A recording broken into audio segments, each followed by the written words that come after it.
सूरजगढ़ गांव अपनी शांति और सरल जीवन शैली के लिए जाना जाता था।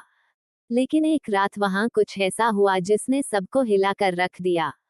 रवि, गांव का एक होनहार लड़का, हमेशा नई चीजें खोजने में दिलचस्पी रखता था। एक दिन उसे गांव की पुरानी हवेली के तहखाने में एक पुरानी किताब मिली। किताब पर धूल जमी थी, लेकिन उसके सुनहरे अक्षर अब भी चमक रहे थे। जिसने इस किताब को खोला, वह अपने भाग्य से नहीं बच सकता। रवि को लगा कि यह कोई पुरानी कहानी होगी। उसने किताब खोली। पहला पृष्ठ पढ़ते ही उसे एक अजीब सी सिहरन महसूस हुई। किताब में लिखा था, पहला पाठ पढ़ने वाले के साथ अजीब घटनाएं होंगी, लेकिन अगर वह रुका नहीं, तो अंत भयावह होगा। रवि ने इसे महज एक संयोग समझा और आगे पढ़ने लगा।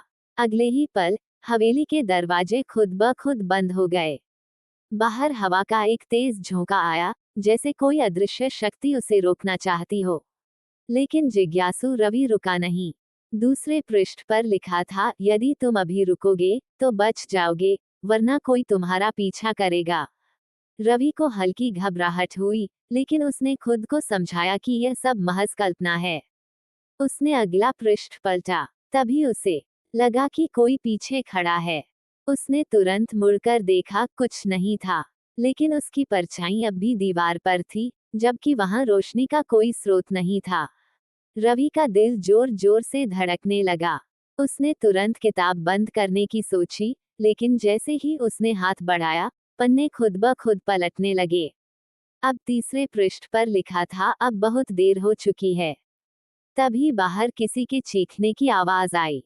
रवि घबराकर भागा, लेकिन दरवाजा अंदर से बंद हो चुका था। उसने जोर से धक्का दिया, लेकिन वह टस से मस नहीं हुआ। अचानक किताब हवा में उठी और जमीन पर गिरते ही जलने लगी।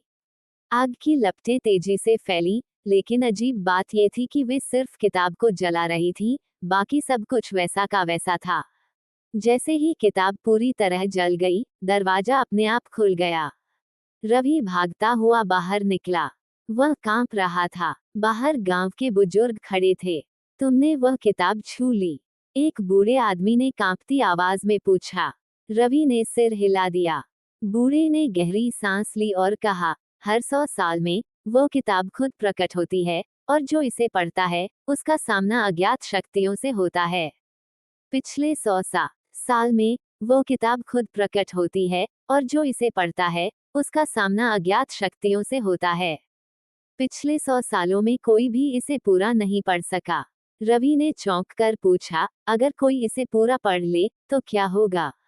बूढ़े की आंखों में डर झलकने लगा। उसने धीमी आवाज में कहा, अब तक जिसने भी इसे पूरा पढ़ा, वह इस दुनिया में नहीं रहा। रवि का चेहरा पीला पड़ गया। उसने कसम खाई कि वह दोबारा कभी किसी रहस्य से छेड़छाड़ नहीं करेगा। लेकिन क्या सच में ये किताब जलकर खत्म हो गई थी, या फिर यह अगली बार फिर किसी को अपनी ओर बुलाने वाली थी?